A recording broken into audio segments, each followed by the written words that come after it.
Hi everyone, I'm going to show you how to use the shoulder wand for performing shoulder internal rotation, active assisted range of motion, starting in neutral alignment. Now for this we'll be practicing in a standing or upright position, but you can also do this seated if you're not quite comfortable standing the entire exercise. Now in a neutral alignment, I'll usually recommend to have a rolled towel put between upper arm and torso. This just gives a little bit more support and stability to the shoulder, helps relax it a little bit more too, so it's not super tense during the exercise. Now, internal rotation, just for review, is the opposite motion of external rotation. So what this means is that the forearm is going to visibly move towards the midline or the belly. So external rotation is when we move away from the midline or belly, okay? Now for this, you're gonna be holding the curved end of the wand with the affected side, which is either weak or injured at this time. That's why it's needing help. Your curved end here can point down or point up.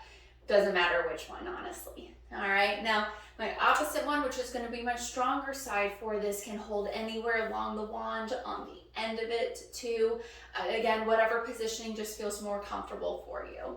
I'm gonna start with a good upright posture as always, but I'll have on my affected side the elbow bent at a 90-degree angle, palm is facing inward, so just so you can see from a side angle here, this is our starting neutral alignment, okay? Now, once you're in that starting position, you're going to use the stronger side to help pull that weaker or injured side in towards the belly, just like this.